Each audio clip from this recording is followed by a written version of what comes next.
Hello friends, मैं हूं अजीज शेख। आप देख रहे हैं मूवी स्टॉक चैनल, जिस पर आज मैं बात करने वाला हूं ब्लैक विडो फिल्म के तीसरे फाइनल ट्रेलर के बारे में। आई होप कि इस ट्रेलर के बाद एक और ट्रेलर ना निकल कर आए इस फिल्म का, क्योंकि ऑलरेडी इसके पहले फिल्म के काफी सारे टीवी स्पॉट्स और 2 ट्रेलर रिलीज किए जा चुके थे। बट अनफॉर्चुनेट कोविड के चलते ये फिल्म इसकी ऑफिशियल रिलीज डेट पर रिलीज नहीं हो पाई। बट अब फाइनली डिज्नी वालों की तरफ से ये डिसीजन ले लिया गया है कि हमें ये फिल्म इसी साल 9 जुलाई को देखने मिलेगी, वो भी सभी अलग अलग लैंग्वेजेस में। जो चीज इस ट्रेलर के रिलीज डेट के साथ साथ बाकी दूसरी लैंग्वेजेस की भी कंफर्मेशन दे रहा है। और इसके अलावा इस फिल्म को डिज्नी प्लस पर भी रिलीज किया जाएगा, वो भी प्रीमियम एक्सेस पर, जिसे देखने के लिए आपको एक्स्ट्रा डॉलर पे करने होते हैं। लेकिन बाकी डिज्नी प्लस के यूजर्स को ये फिल्म 8 अक्टूबर के दिन देखने मिलेगी डिज्नी प्लस हॉटस्टार पर। और तब तक के लिए इस फिल्म को थिएटर में ही एंजॉय कीजिए। मेरे हिसाब से ये सबसे बेस्ट रहेगा, क्योंकि अगर देखा जाए तो कोविड की सिचुएशन के बाद ये एमसीयू की पहली फिल्म है जिसे थिएटर में रिलीज किया जा रहा है। जिस फिल्म के लिए फैंस की डिमांड काफी लंबी थी कि उन्हें ब्लैक विडो की एक सोलो मूवी चाहिए, जो कि अब फाइनली फैंस को मिल रही है। और हाँ, ये फिल्म स्कारलेट जॉनसन की आखिरी एमसीयू की फिल्म है, जिस फिल्म में हम उन्हें नताशा रोमानॉफ यानी कि ब्लैक विडो का कैरेक्टर प्ले करते हुए देखने वाले हैं, क्योंकि ये फिल्म फैंस को एमसीयू के यूनिवर्स में एक नई ब्लैक विडो देने वाली है। तो चलिए अब उन सारी की सारी स्पॉइलर डिटेल्स पर बात कर लेते हैं, जो फिलहाल तो मुझे इस ट्रेलर को देखकर मिली है। और फिल्म के काफी लंबे डिले होने की वजह से फिल्म की कुछ डिटेल्स भी लीक कह लो या फिर रूमर के तौर पर भी निकल कर आई है, जिसके बारे में ऑब्वियसली मैं इस वीडियो में बात तो करूंगा ही, लेकिन बिल्कुल सरफेस पर रहकर। और अब यहाँ से आगे बढ़ने से पहले एक छोटी सी रिक्वेस्ट, जो है चैनल को सब्सक्राइब, वीडियो को लाइक और शेयर करने की।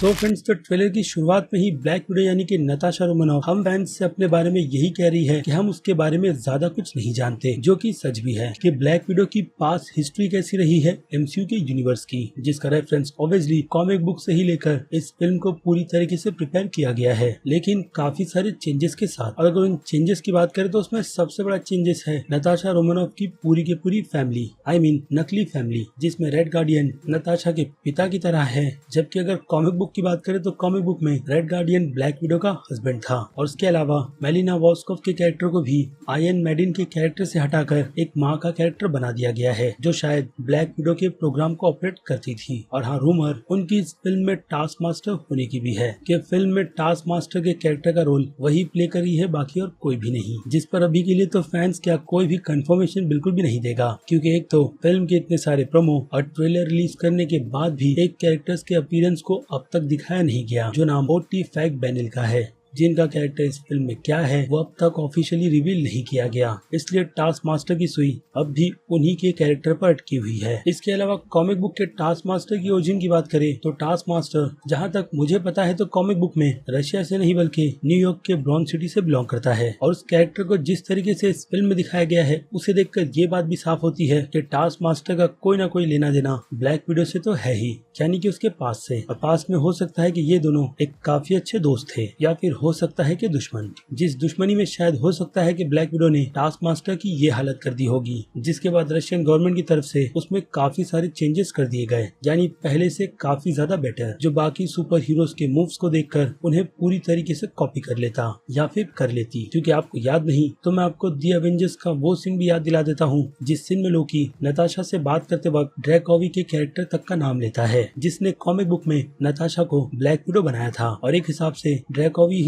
कॉमिक बुक में नताशा का पिता भी है। लेकिन फिल्म में चेंजेस के हिसाब से ये बात भी अब ट्रेलर ये कंफर्म करता है कि ड्रैकोवी का कैरेक्टर इस फिल्म में रे विस्टन प्ले कर रहे हैं, जिनकी डिटेल मैंने आपको काफी टाइम पहले यानी कि ट्रेलर ब्रेकडाउन में दी थी, कि वो इस फिल्म में किसी न किसी इंपॉर्टेंट कैरेक्टर का रोल प्ले कर रहे हैं। तो वो कैरेक्टर मेरे हिसाब से ड्रैकोवी के अलावा और कोई नहीं, क्योंकि ट्रेलर के इस सीन में हम देख सकते हैं कि वो ब्लैक विडो या फिर कह लो येलेना के पीछे हाथ धोकर पड़ा हुआ है शायद से, क्योंकि स्क्रीन पर जो धुंधली तस्वीर है वो शायद ब्लैक विडो की नहीं बल्कि येलेना की है, जो कई साल से इस मिशन को ऑपरेट कर रही है इस ट्रेलर के अकॉर्डिंग। यानी कि रेड रूम की जानकारी निकालने का काम येलेना अब भी काफी छुपकर कर रही है, जहां से शायद वो अपने पिता यानी कि रेड गार्डियन को छुड़ाना चाहती है। लेकिन इन सब के बीच मेलिना कहां पर सेट बैठती है वो बात तो फिल्म देखकर ही पता चलेगी, कि अगर इतने सालों तक रेड गार्डियन को कैप्चर कर रखा गया था तो मेलिना ने कभी भी उसे छुड़ाने का सोचा क्यों नहीं। और अब अगर आप मुझसे पूछोगे कि मैं येलेना के कैरेक्टर को लेकर इतना श्योर क्यों हूँ इस स्क्रीन को देखकर, तो उस बात की भी कंफर्मेशन मैं कर देता हूँ कि हमें स्क्रीन पर एक रेड सीरम भी नजर आता है, जिसे हमने इसके पहले के ट्रेलर में भी देखा है। और शायद वो चीज नताशा नहीं बल्कि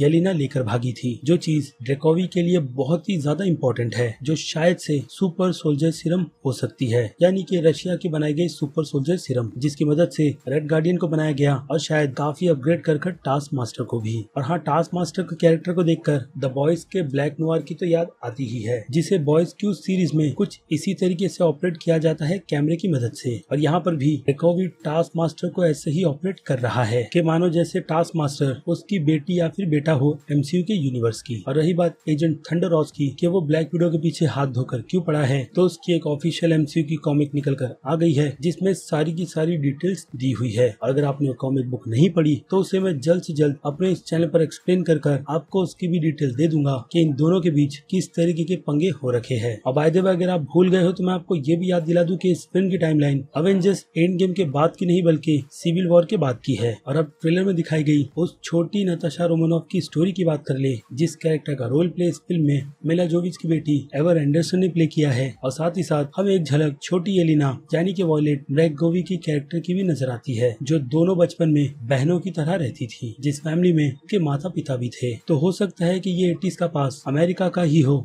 जहाँ पर रशियन एजेंट्स को उनकी आइडेंटिटी को छुपाकर भेजा जाता था ताकि वो लोग यूएस पर नजर रख सके। लेकिन इस ट्रेलर में हम ये भी देखते हैं कि उन्हें किसी न किसी तरीके की फैसिलिटी पूरी तरीके से एक्सपोज कर देती है, जिसके बाद वो लोग शायद से अलग हो जाते हैं या फिर कहूँ वहाँ से सीधे रेड रूम पहुँच जाते हैं, जहाँ पर होती है ब्लैक विडो की पूरी ट्रेनिंग और वो बन जाती है एमसीयू के यूनिवर्स की नताशा रोमानॉफ से एक परफेक्ट ब्लैक विडो। और जिस पास को नताशा ने भुला दिया था वो अब उसी का सामना करने के लिए पूरी तरीके से प्रिपेयर है इस फिल्म में, यानी कि रेड रूम के चल रहे उस सीक्रेट ऑपरेशन को पूरी तरीके से बंद करना चाहती है, जो उसके हिसाब से के भागने से पूरी तरीके से खत्म हो गया था। लेकिन येलेना की इन्फॉर्मेशन के हिसाब से रेड रूम शायद अब भी चल रहा है, या फिर कहूँ कंफर्मेशन के हिसाब से चल रहा है, जिसके बाद होगी उनकी चेजिंग इस सीन में, जो ऑब्वियसली रेड रूम की बनाई गई ब्लैक विडो कर रही है। लेकिन इस सीन को भी देखकर ऐसा लगता है कि नताशा उन सभी लोगों की भी काफी ज्यादा केयर करती है, जो यहाँ पर उनमें से एक को गिरने से बचा रही है। और फिर उसके बाद हम ट्रेलर में देखते हैं कि नताशा अपनी फैमिली के साथ मिलकर एक काफी बड़े मिशन को अंजाम देने वाली है, जिसमें से एक मिशन सबसे पहले तो रेड गार्डियन को छुड़ाना है और उसके बाद उस पूरे के पूरे रेड रूम के ऑपरेशन को बर्बाद करना, ताकि फिर से किसी और लड़की पर इस तरीके का खतरनाक टेस्ट ना किया जाए। और अब बात कर ले